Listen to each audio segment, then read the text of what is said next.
Let's start with the atmosphere at the United Supermarkets Arena was unreal. And to have Patrick Mahomes and Brittany here was awesome. And just the start of this game, it was just as much energy as I felt in a building. And I obviously have not been here for very long, but man, we've had as good a home court advantage as you could ask. And our students were amazing, students that camped out, and just the energy in the building I thought really made a huge difference for us. And I'm so thankful. I really am. I don't ever want to say that or take that for granted. I always want to just say how much I appreciate it, because this isn't what it's like at other places, because we play in the Big 12, and it's not like this other places. And so that's first and foremost, and the students were unbelievable. And, in these games, when you play a team like Houston, I told Coach Sampson, I just appreciate just the load that they're carrying for our program, because what they're doing defensively and with physicality and the way they're winning games, I just have genuine respect for. And what it does for our league in regards to national, this is like the game on the schedule that gives us the best return that you can play. Because if you win, then it proves that you're one of the top 2 or 3 teams in the country.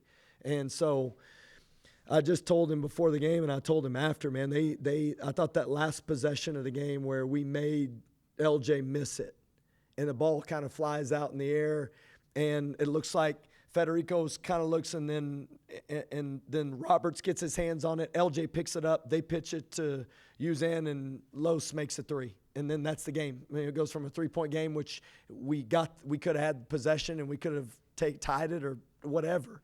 And I just thought that says a lot about their program. But the 6 guys that played tonight, man, I have so much respect for them, for our team. And I'm telling you, like, we didn't execute everything we wanted to do.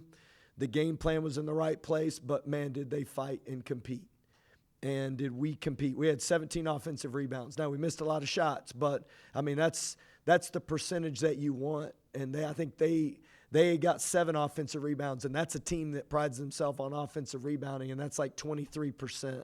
And we were at like 35% of misses. So just not just numbers, just sheer like getting the ones that you miss. We did that. And then that means our defensive rebound was what it be, so we out-rebounded them. Turned the ball over in some pretty bad times, and we had some pretty good opportunities.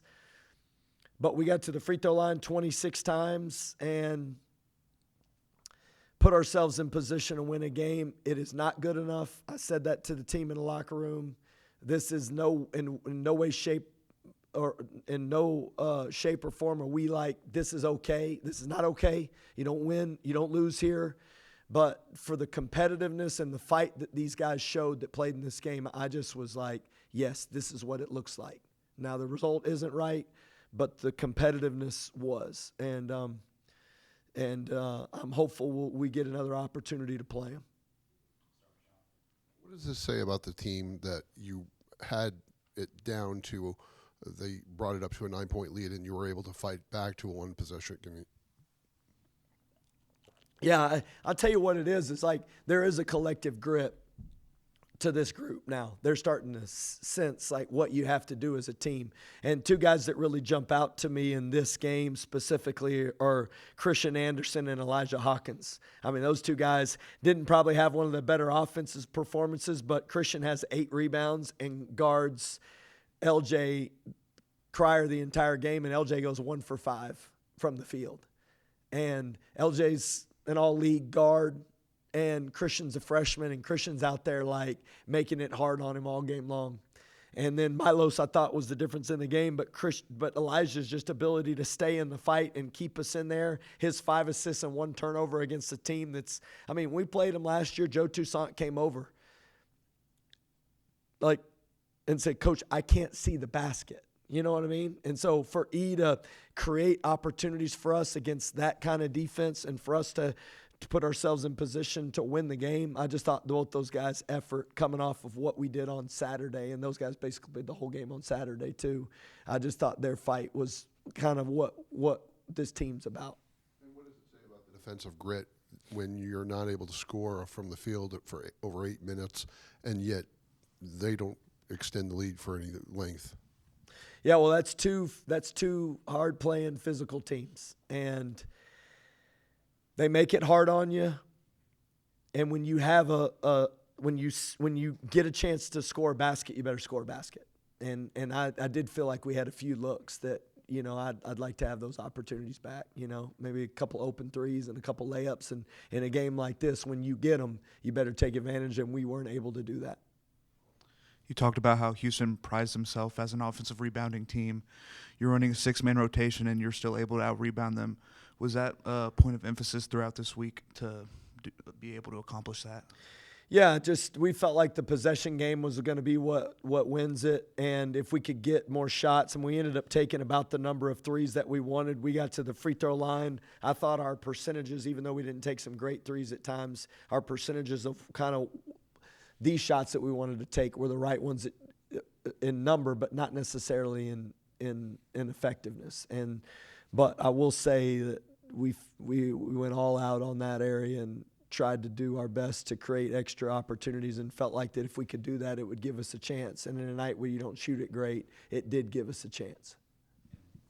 So after the game, you made sure to go up to every single player, gave them a high five, you told them to keep their head up, and then you all gathered for the Matador song.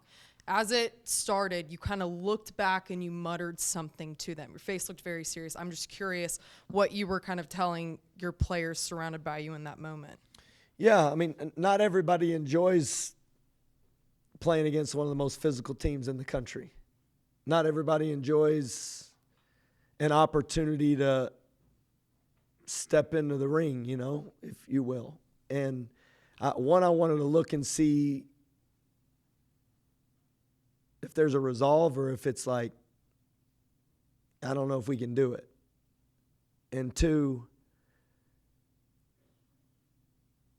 I just told them this is what we signed up for, and this is why you do it. And I hope we get another opportunity. Not saying that we can do anything about it, but I hope we get to play the best teams in the country. And that is, I think, arguably one of the best teams in the country, if not the best, now the way Milos is playing. And so to me, I just told them, like, that was the fight that it takes. So let's embrace this and hope we get another opportunity to play them. And I just wanted to see when I said that what kind of response they would give, like, or like, yes. And we got good responses. Coach, how much did fatigue become a factor in that second half where you went, minutes without scoring, just having 6 players in 2 games in 3 days? I mean, they played 8 guys and they had 4 guys play over 30 minutes. So, there's margin there, but I don't think it's any different.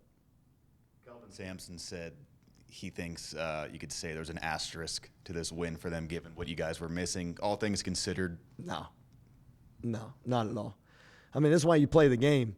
They won the game, and they beat us in a way that I felt like was undeniable. I mean, when you come up with loose balls to finish the game and you make the shots to win it, I mean, it doesn't matter who's playing. I mean, you're not going to go to the end of the year and go, hey, remember they played without, nobody cares. I mean, it's just like this is in the win column, that's in the loss column, and they beat us, and they deserve this win because they guarded us, man, really, really well. I mean, that's an awesome defensive team.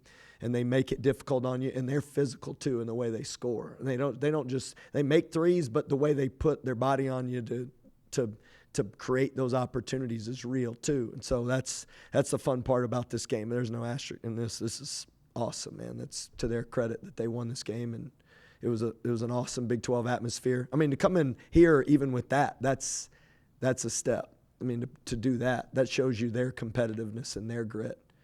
And I mean, you see it in the handshake line. They want some more too. So that's a fun part of this league. I mean, they're like, okay, let's do this again. I mean, that's what it felt like. It was mutual respect, but it was like, no, let's do this again kind of feel. So like, I love that about their team and their culture. You mentioned how well Milos played tonight, and the first time y'all matched up, it was a bit more of a struggle for him. I guess what did he do differently today that now that he's consistently starting to play a lot better, and especially tonight with 22?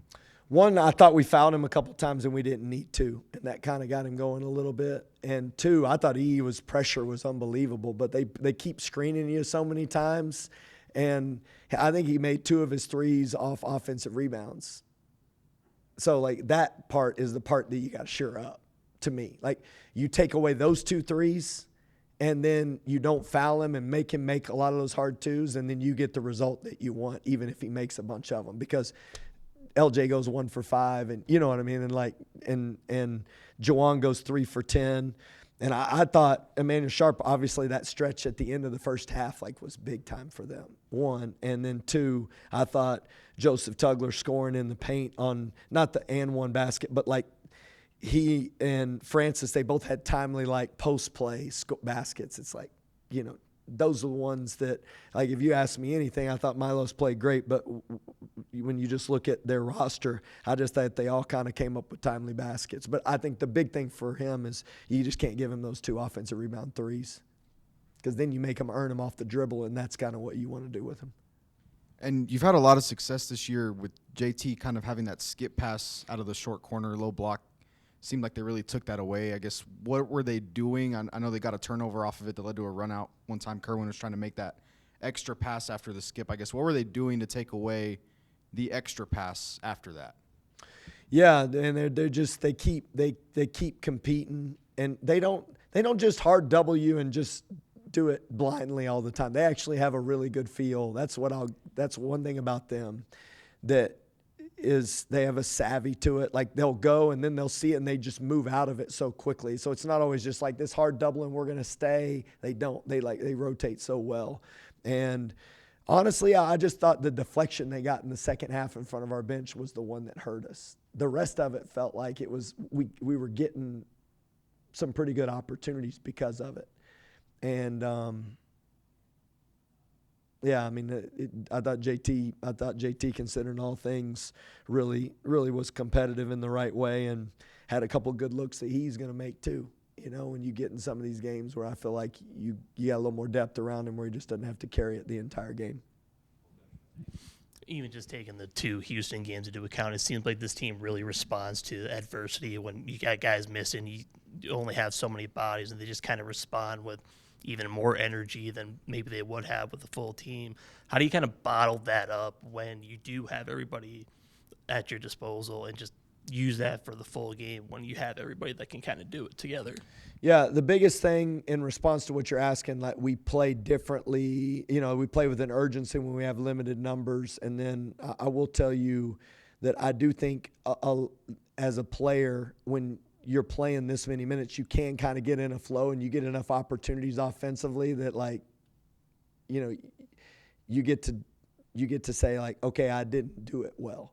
But sometimes when you're playing limited numbers, you may not get offensive opportunities, and not everybody can handle that. And that's where I'll tell you we've got to mature as a team and a program, where maybe it's a night where we do have 9 guys back in the rotation, and then you may only get to play 10 minutes and you don't get to shoot it as much. Or are you still going to compete over the course of the time that you're playing? And that's where I think we need to continue to grow as a team. And it's not easy to do, because everybody basically starts to justify their play, not necessarily team's play, but their play and off of how they play offensively. And that's just the truth. And so to me, when we do get guys back, I am confident that we can keep growing this group, this love for each other, that we start to see what is our best shot as a team, and be confident and still play hard if you don't get involved in what we're doing offensively. And that's not easy to do. It's very difficult to do. And that's the thing that I think I'm excited to see as we get everybody healthy. But in the meantime, it's awesome to get these guys minutes so that they can learn. Kerwin Walton played 30 minutes tonight, 31 minutes, was 4 for 11, and had that tough stretch in the first half, but I thought he responded well in the second. You kind of mentioned on Saturday with Chance, but you're looking at the big picture as opposed to one game here.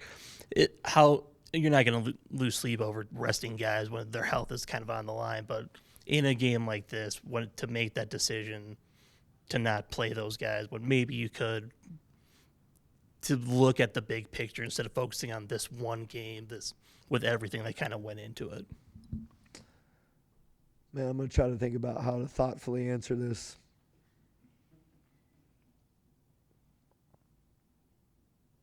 I just don't make any decisions as to who plays.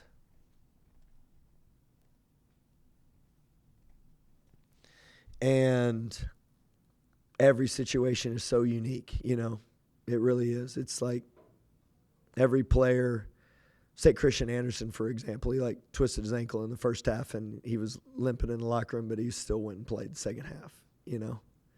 And I mean, like, he didn't shoot it well, but he goes 0 for 6 from 3, but he's out there running around chasing LJ Cryer all over the place and not letting him score. And I just love the fight in that. And so everybody has their own version of what they can go through in order to continue to play. And I just don't have any conversations with anybody about that. I trust Mike and I trust our guys.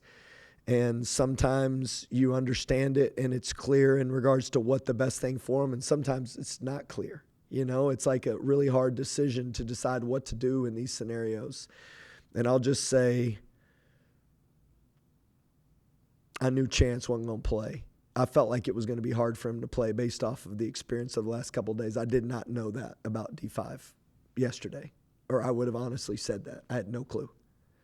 And that happened today, and so I just trust our staff and trust our guys to make decisions as we think is best for them in this moment. But I will say it's not easy. So, thank y'all.